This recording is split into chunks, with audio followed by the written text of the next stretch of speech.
welcome to session 3. Now, for some people here, this might be quit day or maybe choose your quit day. We'll get into that in a moment. But whoever is involved in watching this, you might be just learning. You might just be staying with the course as you gain the physical, mental, and spiritual strength for an upcoming quit day. But you have all chosen to live free. We're on our way together to map out new habits, a new life, and a new destiny. Today we're going to go into detail on preparing for the challenges of quit day and remembering why you want to quit. Now, we've discussed many reasons, but at the basis for all of them is really that smoking has hijacked your life. Nicotine has you trapped. Freedom begins with a fresh new outlook. You've realized that the nicotine habit has intruded into your life in a multiple of ways. Awareness, God's power, and a new mindset can banish this thief forever. On quit day, it's time to tell yourself and tell the world, I quit. Quitting starts with your internal environment. Your internal environment is how you think. And it's a major key to success, which is why you're going to hear us talking about your internal environment every night from here on out. When you've made a decision, your brain, thoughts, emotions, and will prepare you for quit day. God is moving on your heart to make this decision, so now is the time to decide and move forward. The Bible says we are fearfully and wonderfully made. Your brain is constantly reshaping itself according to what you learn, according to what you choose to think about, what you feel and expect. The mindset and outlook that we carry influences our thoughts, words, actions, and our health, physical health, mental, emotional, and spiritual health. It's been said that as the mind thinks, the mouth speaks, and the man moves. You're going to do what you think and what you tell yourself. Dr. John Rady, a psychiatrist and author from Harvard University, says this: experiences, thoughts, actions, and emotions actually change the structure of our brains. It's a magnificent design. He continues, one necessary precursor to change, though, is often a change of attitude. God gave you a brain that can be remodeled, and God gives you the ability to do hard work, but your attitude is key. You're ready for this step in your life. Your brain is ready. Your emotions are ready. It's time for a new life of freedom from nicotine. The way you and I choose to think is just as much a discipline as exercise, cleaning house, learning an instrument, or any other duty or skill in life. We call this attitudinal discipline, and it's an intentional way of dealing with daily challenges and learning experiences. It's the bedrock of a healthy internal environment, and it includes a different set of 3 R's. R number 1, recognize negative attitudes and thoughts. R number 2, replace with positives. And number 3, refuse to dwell on past mistakes or future fears. We've already been using this concept in the reframing step of those 4 R's we mentioned in the last 2 sessions. We talked about reframing, using sentences like, I hate nicotine. Nicotine is not an option. Your brain sends the negative and untrue message to you, no, I need nicotine. I love how I feel when I have nicotine. But when you recognize that attitude, you then replace it with a positive, true statement. Even if you don't feel that way at the moment. I hate nicotine. Your brain cries out, I need nicotine. I have to have it right now. There's no other choice, no other way. You recognize that that is an untruth. And then you reframe by replacing with your positive intention, even if you don't feel like it right then, nicotine is not an option for me anymore. This is a productive and a biblical way to navigate many circumstances of life. Let's look at another exercise of attitudinal discipline.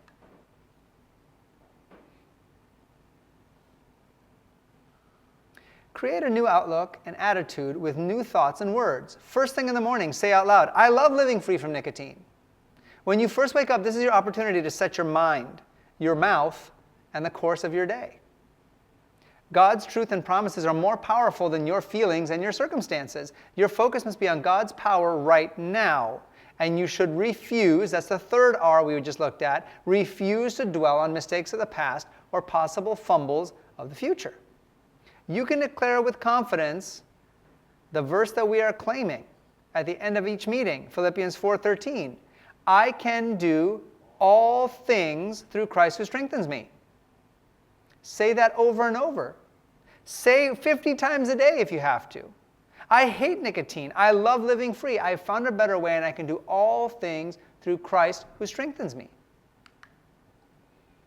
Spend time with God and His Word, focusing on His promises and His truth. This helps to repair faulty internal monologues over time.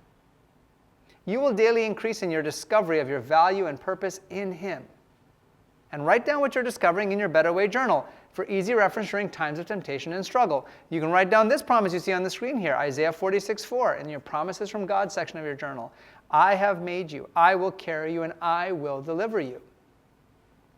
We started our Better Way journals in session 2, and we're going to discuss them again later in tonight's program. You're here to quit nicotine in all its forms. Participants of this series have always been most successful when they quit the toxic trio altogether. Anybody remember what the 3 are of the toxic trio? We have nicotine plus alcohol and caffeine. The best plan is to quit all 3 together, and it does work. Some of you will be able to quit these substances all at once. Others will need to wean off more gradually. But always work with a healthcare provider if you're experiencing serious symptoms of withdrawal, anxiety, suicidal thoughts, or depression. So here's a moment of truth. Is today anyone's quit day? Robbie, I get to point the question at you. Is today your quit day? Yes. It is. Praise the Lord. Then you have an opportunity now, like we talked about earlier, to come on up and join me down here by our nicotine casket. Now I had some thoughts as to what we could say as we kind of did our little ceremony here. The first one that came to mind was ashes to ashes, but I guess it's not exactly what we're going for. It does involve ashes, though. So, I want you to put things in here now. Do you mind taking them out of the bag and putting them in there? Is that okay?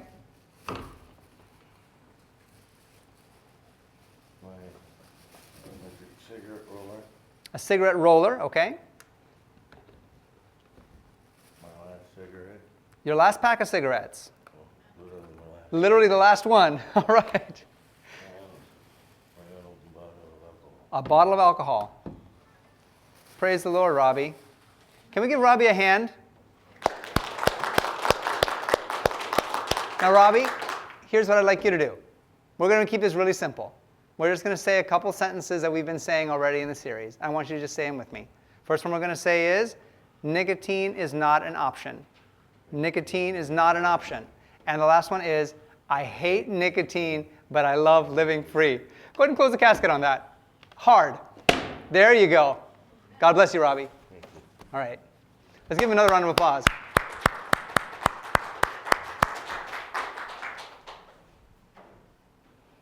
Why is this symbolic act important? Why is it important? Are we making a big deal out of something that should be just a little thing? What we just saw there is not something that Robbie does lightly. It's not something that anybody who has an addiction to a chemical or a substance can do lightly. It takes thought, it takes planning, and it takes then being willing to get the help you need to do it. This is not the only time, Robbie, that you're going to have to close the lid on the desire to use nicotine and alcohol. But symbolically, this is you telling your brain, hey, I am choosing to take action. I am directing you, brain. I am directing my emotions, even if my brain and my emotions are telling me they don't want this action. As we discussed last night, when you are withdrawing from the brain toxin effects of nicotine, you may experience symptoms such as poor concentration, headache, tension, fatigue, flu-like symptoms, restlessness, cravings for sweets, and digestive issues. Now, who remembers these withdrawal symptoms tend to last approximately how long? About 2 weeks, 1 to 2 weeks. And the worst are usually over in how many days? 4 to 5 days, we were saying, 4 to 5 days. So you can plan on a few days where you really need to recover, you need to reboot, be gentle with yourself during these next few days especially. Take time to rest and recuperate. Remember, nicotine, caffeine, and alcohol are to blame for your symptoms, not your choice to quit using them. Nicotine, caffeine, and alcohol are not your friends. When withdrawal symptoms come, blame the toxic trio. They're not your friends. This might be a phrase to use and to put into your Better Way journal. So when your brain starts craving one of them, nicotine is not my friend. Alcohol is not my friend. Caffeine is not my friend. Jesus is my friend, and he can help me live free. Remember, you're on a road to recovery, and the journey takes time, but you'll never get there if you don't start.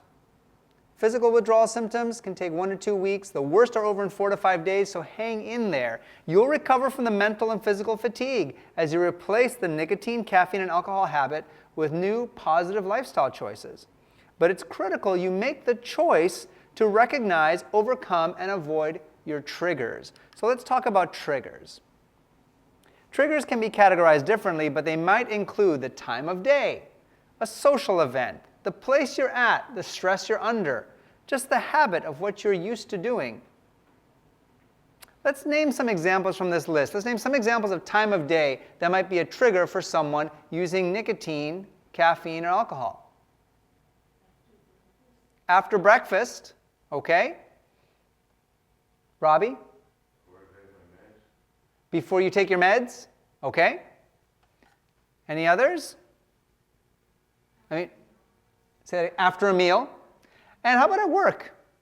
The lingo is starting to disappear, I think, from our vocabulary overall, but the concept of the smoke break still exists. And for many people, it is still something that they look forward to. When I'm at work, I know there's at least one time a day that has the name of what I want to use built into it, a smoke break.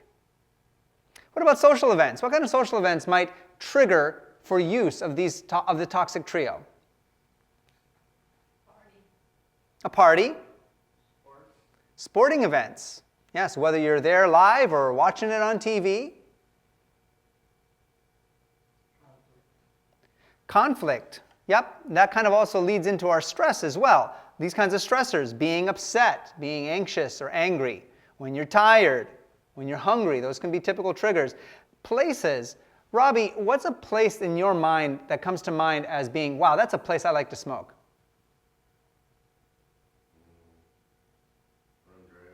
Driving in your car. Sure, gives you something to do.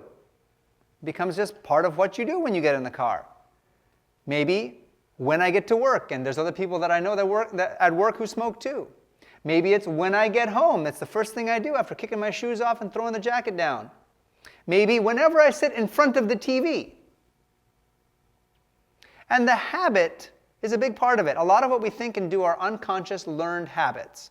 God will create in you the desire and power to rethink and retool your habits over time. The Bible tells us in Romans 13:14, it tells us to put on the power of Christ and make no provision for the flesh. In other words, don't use our flesh, our sinful nature, as an excuse to keep us from using God's power to make good choices. And it does take God's power, along with prayer, support, and planning to face down triggers to smoke. We can't escape the planet and all the people, places, and things that remind us to smoke, remind us that, hey, caffeine is available at this store right over here. Alcohol is something that you could use right over here. But awareness, prayer, and planning will win the day. Some triggers are hidden within.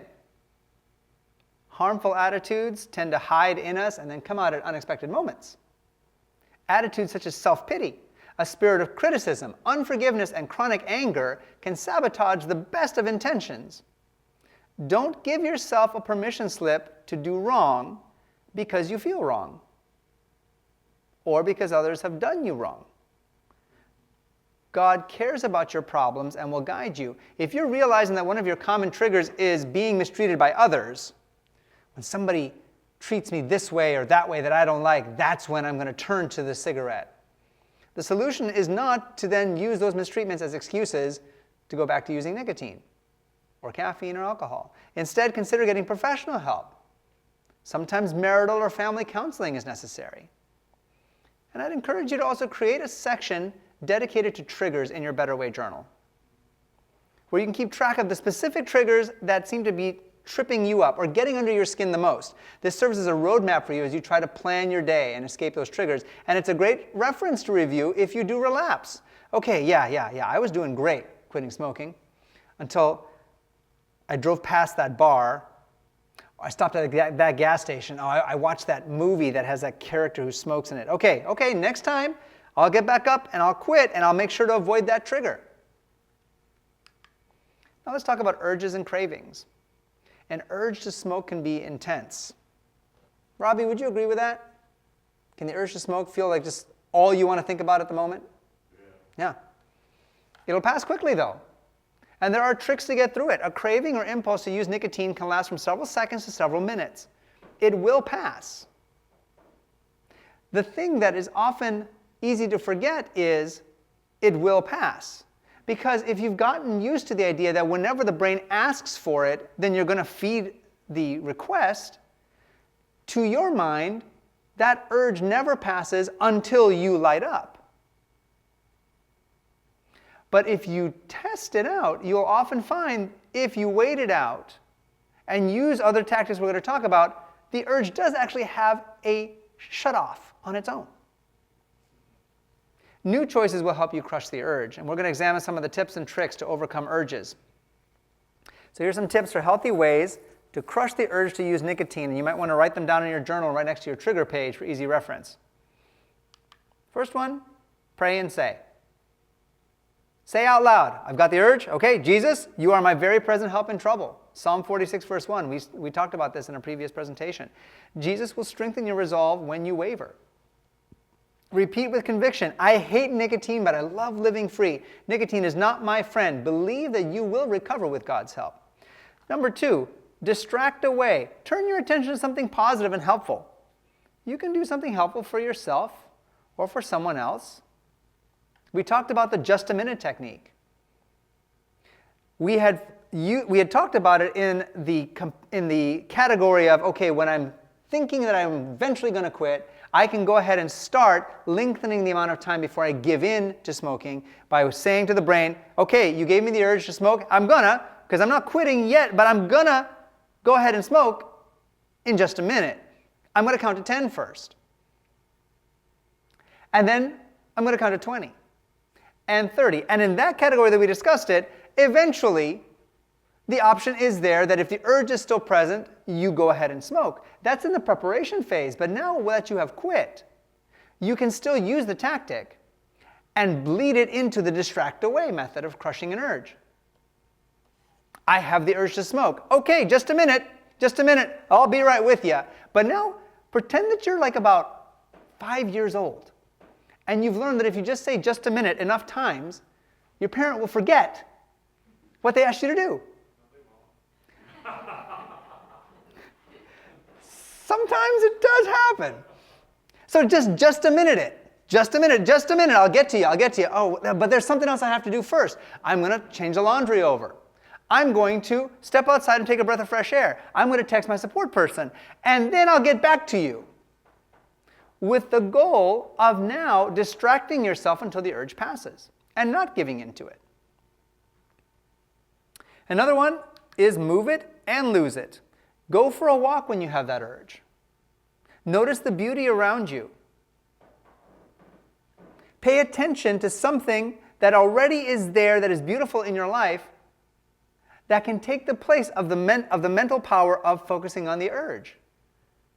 Look at that bird on the back deck. It's just, what a beautiful bird that is. The sunshine is gorgeous glistening off the snow today.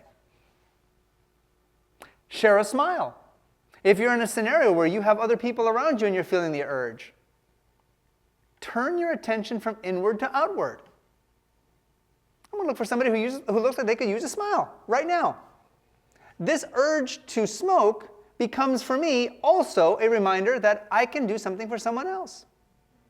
What can I do for someone else right now? And in doing so, you are letting the urge burn itself out and you are focusing on a better choice, a better way.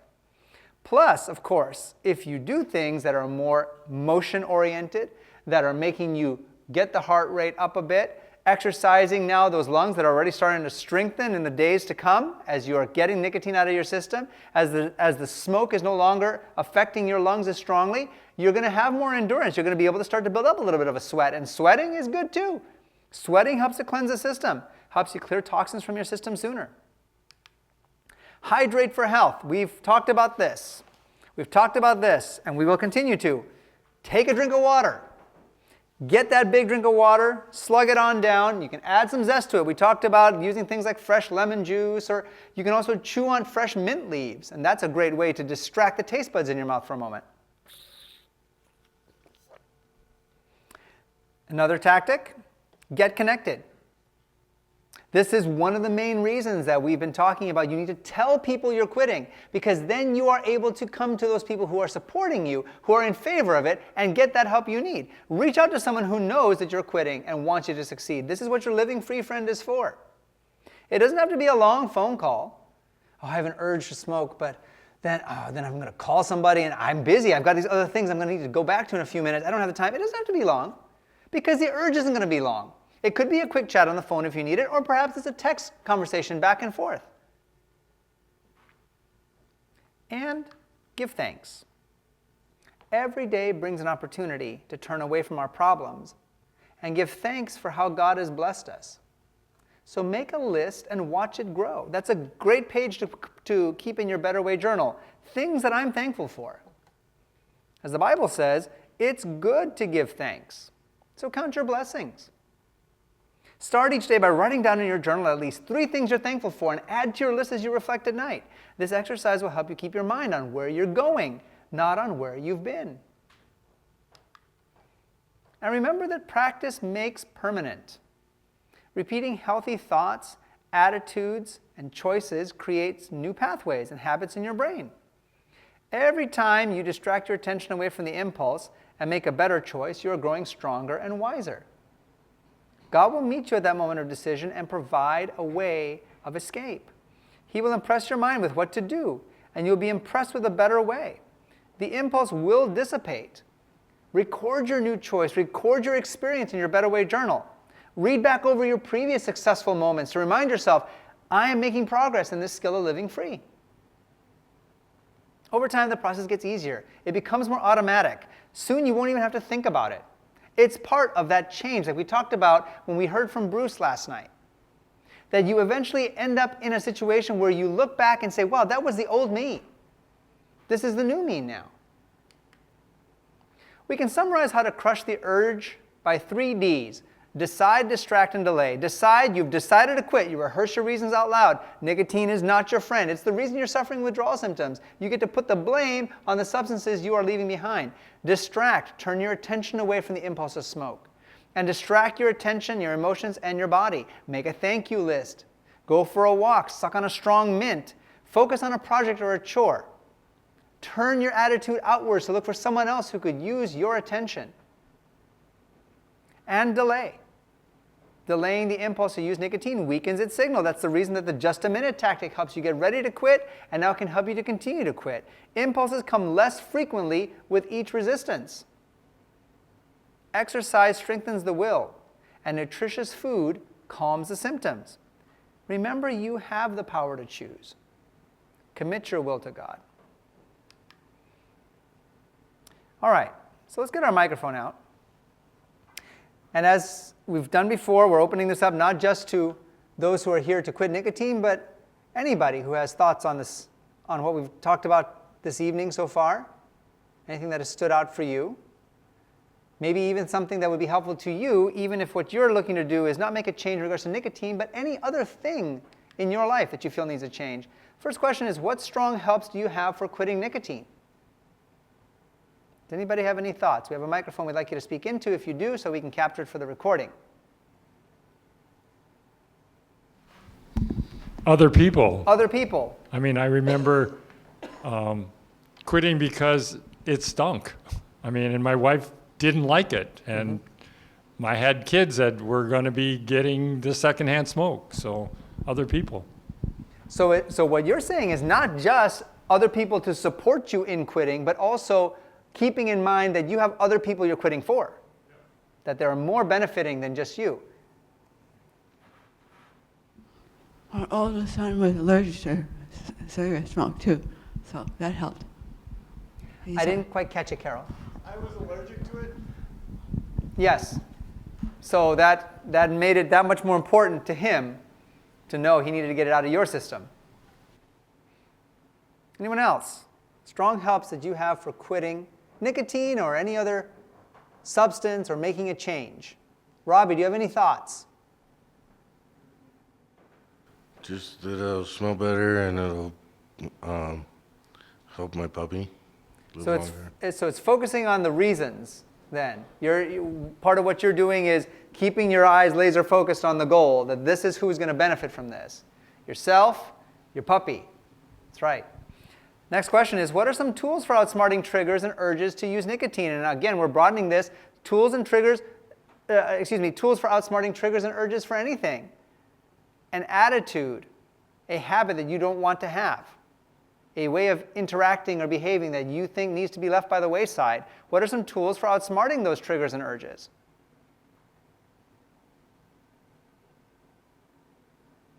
We listed quite a few of them. Anybody here have one of those that made you think, oh yes, I can remember a time when I've used that method? Helping someone else to have a better day. Mm-hmm. So turning your attention to someone else instead of focusing on yourself. Yes, distracting yourself with something useful. Mm-hmm. So you've got something better to do at that moment.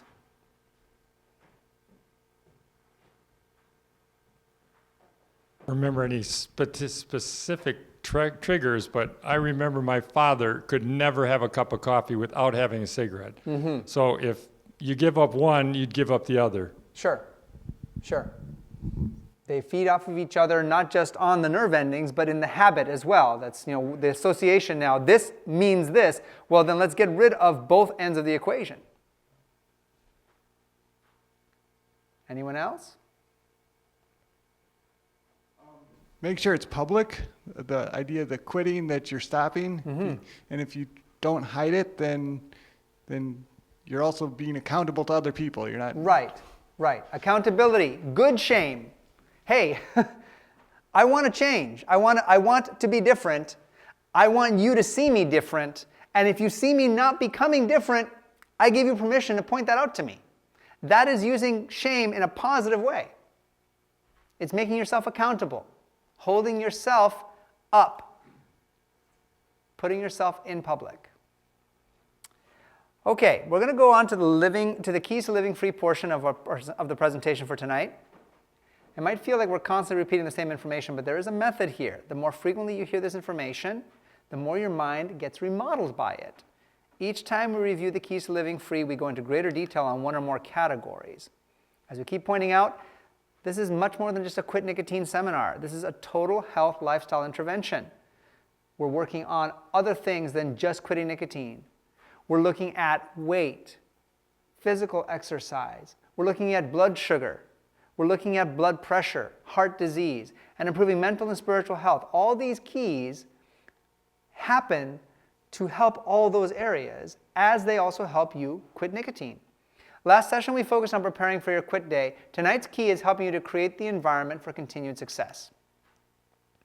A major key to living free is creating an environment, a positive internal environment of how you think, your mindset, and a positive external environment, which is what surrounds you. We discussed the concept of your internal environment earlier in this session. Attitude and outlook are a major part of change. It begins with recognizing and taking control of thoughts. That was that first R. Check those wandering negative thoughts. Then you replace them with positive thoughts and promises from God. Problems come, but so do creative solutions. Lastly, you refuse, that's the third R, you refuse to dwell on past mistakes, to beat yourself up for stumbling. And you refuse to worry about future fears. What if I can't make it through tomorrow? What if I can make it through this week without smoking? Stay in the now. Keep your mind focused on Jesus and His strength. Focus on solutions instead of challenges. Keep your mind on God's promises and His guidance, and look for the opportunity for personal growth in every challenge. Hey, I held off on that trigger a lot more now than I would have done 2 days ago. That counts. Just as you need to control the internal environment of your thoughts, you must also take control of your external environment. Changing up your routine and your surroundings helps create new experiences and habits. Here are some changes you can make. Alter your surroundings. This may sound like it's just fooling yourself, but there's a part of your mind that needs fooling, that needs rewiring. Things like rearrange the furniture. Hey, I used to sit in front of this window in this chair watching the TV right there, and that's when I would light up. But now when I want to watch TV, that chair's not even in this room, and the TV is facing the opposite direction now. Well, this is a different environment. And your brain remodels to go, oh, right, and we don't typically smoke in this scenario, so okay, I guess I won't give you as much of an urge. Get rid of old triggers. It might be even little things, a certain mug, a shirt that you strongly associate with tobacco,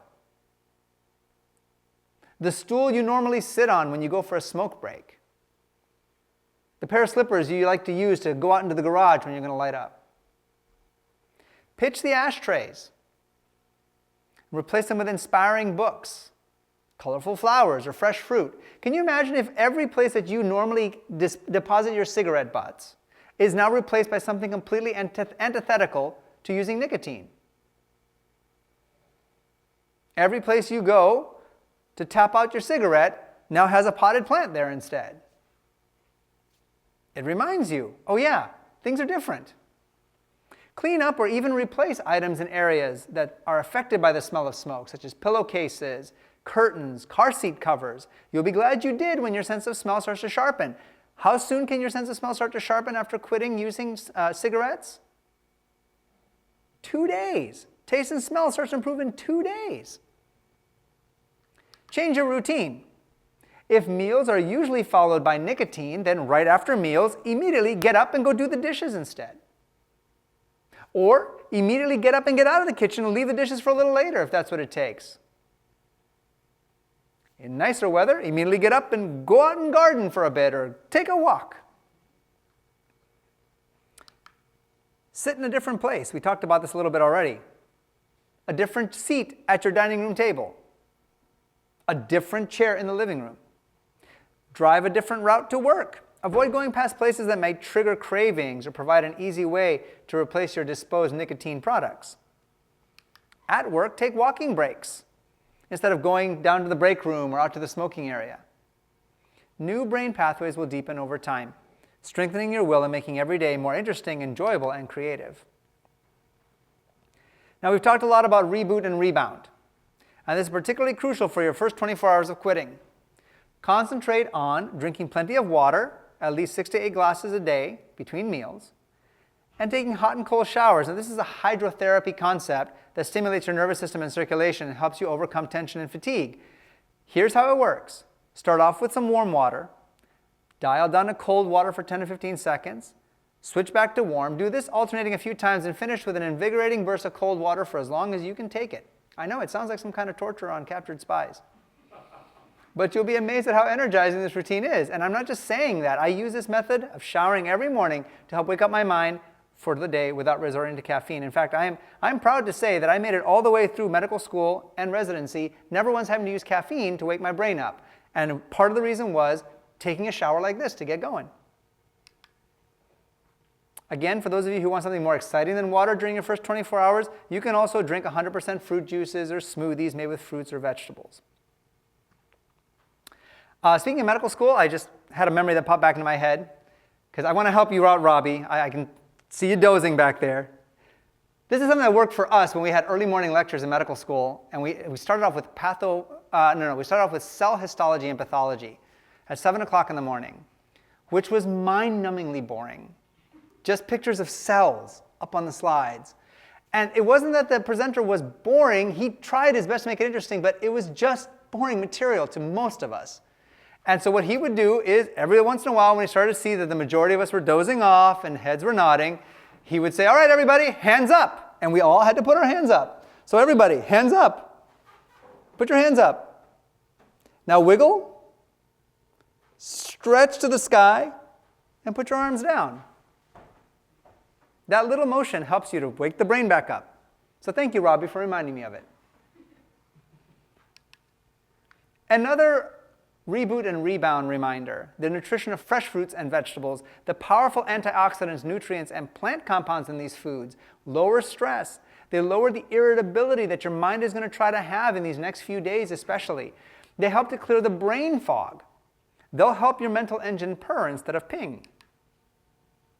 We mentioned taking a walk as a way to change your behavior pattern, as a way to avoid smoke breaks at work, and as a way to crush the urges. Walking, as you can see, is a powerful tool. A little bit of motion goes a long way. If you don't have a medical reason to avoid prolonged walking, take 10-minute brisk walks several times a day, especially after meals, outdoors if possible. Even a quick walk down the hallway or up and down one flight of stairs can help get you through a craving. Because again, those urges don't last that long. If you combine high-fiber meals with brisk walks afterwards, this will help balance your blood sugar and boost your energy. Get more rest and sleep, especially during the first few days of withdrawal. Your body needs rest to repair your nervous, hormonal, and immune systems, recover strength, and learn new habits. So give yourself permission to actually sleep, to really sleep.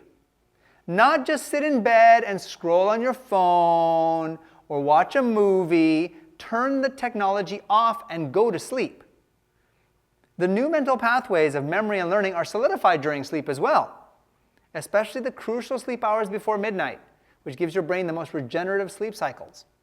You're learning a lot of stuff about life right now as you quit.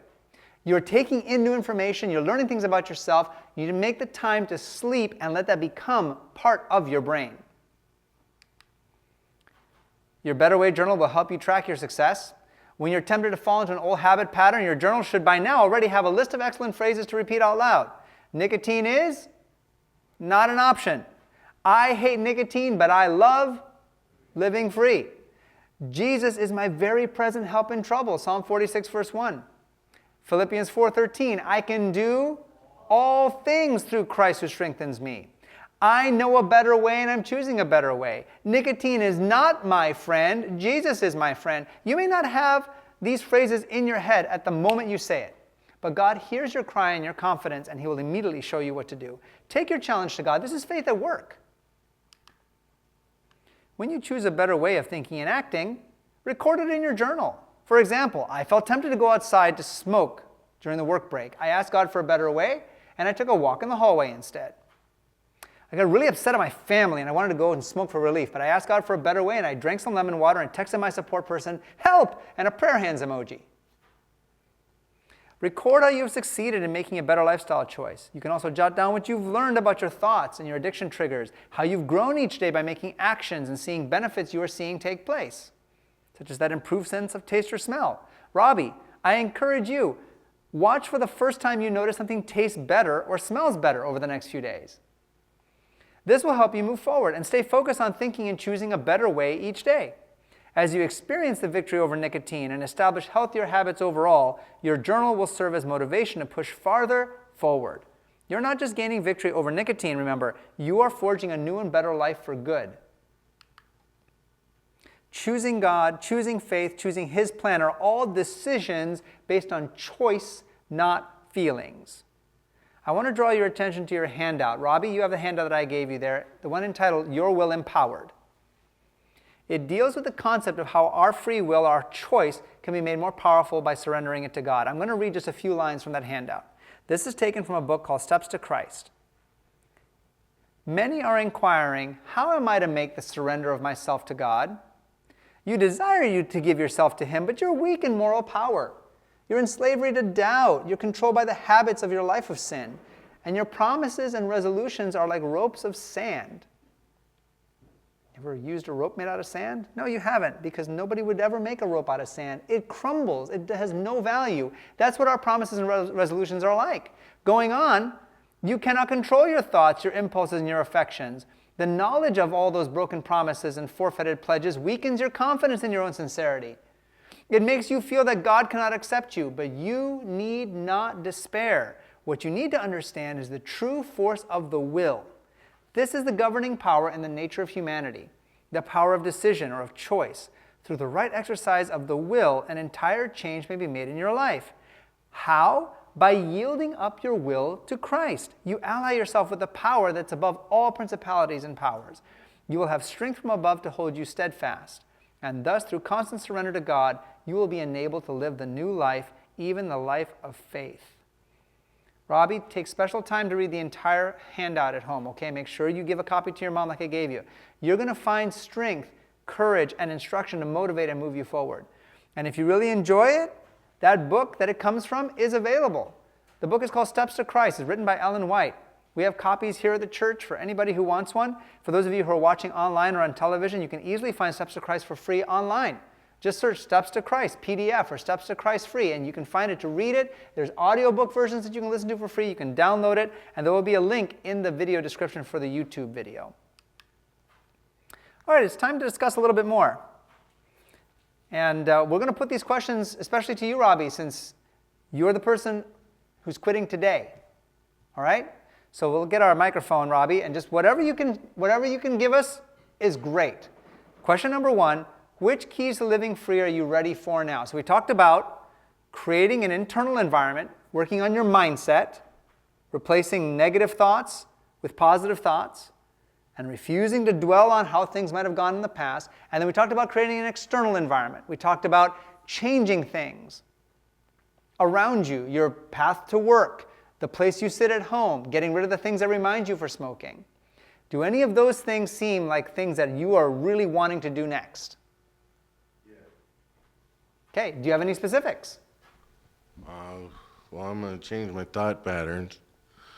And I'm going to talk to my mom, make sure that she's smoking outside, for one, so that I don't have to see it and smell it, Right? so that I'm not tempted. Okay. And also so that it's healthier for the puppies. Healthier for the puppies, that's right. That's right. Okay, here's the next question. What is your action step? Okay? What is your next step in these next 24 hours until we get together here again? Because now you're going into the first 24 hours of withdrawing from nicotine. Okay? What is an action step you're planning to take? We've talked about things like doing some exercise, drinking more water, getting good sleep, extra sleep, and going to bed early. We talked also about making a list in your journal, starting a journal if you haven't started one yet. Do any of those sound like an action step you really want to focus on in the next 24 hours? I'm going to try and get some extra sleep. Extra sleep? Good. And remember, the benefit of that is that while you sleep, the things that you're starting to take in, this information from these presentations, what you're reading, and what you're saying aloud as well. I hate nicotine, I love living free. All of that is getting embedded more into an actual pathway in your brain so that it can become a permanent part of who you are. Thank you, Robbie. Yes? You've also posted the first one on YouTube, so you Correct. can rewatch it, and that'll help cement it into your brain as well. That's right. That's right. So the first session's already on YouTube. I'm working on editing the second one, so we're trying to get these up there as quickly as we can. Go back and refresh. Even if you don't watch the whole thing, you can always skip through and go, okay, I wanted to watch the section where they talked about nutrition right now, or where they talked about the promises from God. Make that part of what's going into your mind right now. All right. And we also are talking about, if there are others who have not quit yet, who today is not the quit day, start setting a quit day. Don't put off choosing the day that you're going to quit. You can create so many procrastination steps in there. Well, eventually I'll think about quitting, and then when I do, I'll think about setting a quit day. No, start setting a quit day. I don't have a testimonial for you from someone else this evening, but I want to bring you a story of someone that I saw quit smoking. He's a gentleman, a young man in his 20s, who I had seen in my urgent care many times. I had known him since he was probably about 15, and somewhere around the age of 17 he began smoking. I had been seeing him prior to that already quite a few times every winter for his asthma. You can imagine how things went when he started smoking as well. I began seeing this young man at least once a month during the winter time. He had asthma that always flared in the winter, and now his asthma coupled with smoking was just leaving him devastated for his lungs. And I would bring it up each time he would come in. Hey, and also, are you still smoking? You are. Well, you should quit. Studies show that a doctor, even just saying that to somebody, will make a difference. And I was relying on that. I would just remind him, hey, you should quit. It's connected to why you're coming in here. But one time we had a little bit more time together. I don't know what the scenario was that we ended up just kind of chatting a bit more. And I talked to him about the importance of quitting again and how it was connected to his asthma. And he said to me, well, you know, I have quit. I have quit. But then I started smoking again. So I failed at quitting. And I'm so grateful to the people who modeled this for me when I was in my medical school and residency to teach me how to respond to that concept. And a light bulb came on, and I said to him, okay, hang on. What you're saying there is not true. What you're saying is that you failed at quitting. No, no, no. What you did was you relapsed. It's part of the cycle that many, many people go through when they're making any change. That you are going to say, this is the way I want to go. You're going to start going that way. And then whatever it is that trips you up leads you back to where you started, or so you feel. I made no progress. I failed. I was going up a slope and I slipped and slid all the way back down to the bottom. But no, it is a circular path. If you failed, what you actually did was you relapsed. It's part of the expected process for change. Relapse is one of the ways that change can go. You might make a change the first time and never come back around to relapsing, but if you do relapse, it doesn't mean that change is impossible for you. It doesn't mean that you're a failure. And that's what I hammered home for him that day. You're not a failure. You just relapsed. You can do it. You can learn from how you failed before, from what tripped you up before, and go back and do it again. He left the clinic, and I didn't see him for a couple of months. And then I didn't see him for 6 to 8 months. Oh, well, things must be more stable for him. That's good. And then one day, I got into work, and our front desk secretary came up to me. She said, a gentleman was here when we opened this morning, and he left this for you. Just a little card, folded over with my name on the front. I said, oh, okay, thanks. And I opened it up, and it was from this man, from this young man. And what he wrote on there was, hey, Dr. Backus, just wanted to let you know, I haven't smoked for about 6 months now. I'm feeling so much better. Thank you for telling me I'm not a failure. He stayed quit. He checked in with me a couple years later. I happen to know his mother. She's a somewhat of a distant coworker in our system, in our medical system. And he passed on a message to me through her. Hey, I moved out to Colorado. I'm doing really well out here, and I'm still not smoking. And those are the types of stories that are wonderful as a physician to hear, but how much more wonderful for the person to experience it. To go, you know what? I can look back and paint the past as this was a failure. But I could look back and paint the past as this was a learning experience. This was an opportunity for me to see this is what worked and brought me this far, and this is what got in my way and took me back to the starting point. But I can continue to learn and continue to learn and continue to learn as long as I don't quit trying. We said this last night. The only person who fails at quitting is a person who fails to continue trying to quit.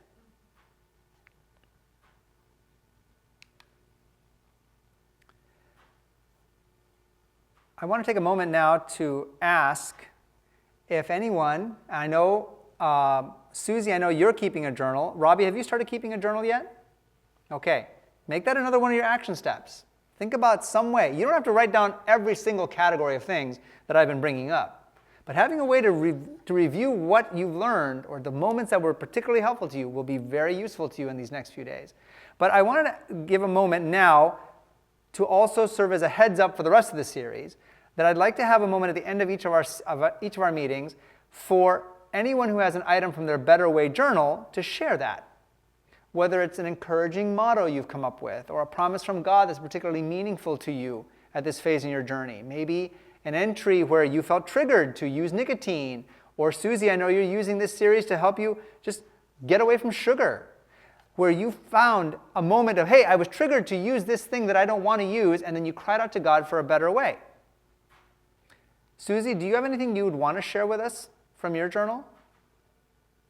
If you do not want to, that is totally fine. But if you do, this would be a great opportunity for you to speak out loud what you've been thinking, and that helps to build a pathway in your brain even better. Just a moment. We'll have you talking to the microphone. Instead of saying, I hate nicotine, I'm saying, I hate sugar, I love living free. That's right. That's right. Sugar is powerfully addictive. Sugar has hooks in our brains that are there to just automatically love sugar. You give even the tiniest little baby sugar, and they're going to just love it. There are really fun videos to watch of babies getting their first taste of ice cream, which are just so hilarious and so cute until you think about, well, I hope that child doesn't start to overindulge. But it is just as reasonable to use that phrase. I hate sugar, but I love living free. So, just again a heads up, those of you who are keeping journals, start doing so, bring them with you, and we're going to invite you to share from those, not only to encourage those around you who are also struggling with addiction to a substance, who are withdrawing, who are fighting urges and triggers, but also to help remodel your brain, to speak it out loud, make it part of what you are choosing to do. Well, friends, God's promises are sure. I want to ask if you'll choose His power and His plan today to help you with the substance or the situation that you find challenging you today. Let's raise our hands if you want to choose God's power and His plan. All right, let's have everybody stand. We're going to just repeat our promise, our prayer, and our affirmation. Philippians 4:13, the powerful promise. Let's say it together. I can do all things through Christ who strengthens me. God knows how to deliver you out of temptation. He will put the desire in your heart and help you persevere, quit for good, and build a new life, a life without the chains of addiction. Let's say it one more time. I can do all things through Christ who strengthens me. And I hope that in your mind, you're inserting in those two words, all things, in big bold letters. I can quit smoking. I can quit using alcohol. I can quit using sugar. You can do all things through Christ who strengthens you. We have our one-sentence prayer that we're all going to say together. Let's read off the screen. Dear God, thank you that by your power and strength, I am living free. And of course, our affirmation, and we're remembering, we're not just removing nicotine, we're replacing it with a life of living free. So let's say it together. I hate nicotine, but I love living free. Let's say it one more time with conviction. I hate nicotine, but I love living free. Would you bow your heads with me, please?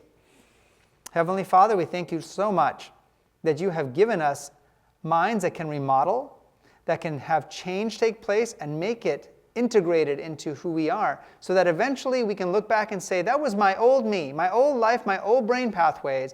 I am a better way now. I am living a different life now. Lord, we want to pray especially for Robbie, who has taken a stand tonight to quit nicotine. And he has put away into that casket his last cigarette. He's put away a bottle of alcohol. He is looking to make change, Lord, with your power. He is turning to you and saying, hey, I need that help. I need the support, not only of the people around me, but of the God who created my mind. So, Lord, we pray especially for him that you will lift him up, that you will help him get the extra sleep he's asking for, that you will help him to have the conversation with his mother to be able to not be exposed to the smoke directly inside the house, that you will help him to take the steps that he is feeling you call him to do to continue to greater success. We look forward to checking in with him and every other person tomorrow night. Thank you for your love. Amen. Just a reminder, there are 2 tracks. Tonight's tracks to receive on the way out are Free on the Inside and Immune Health.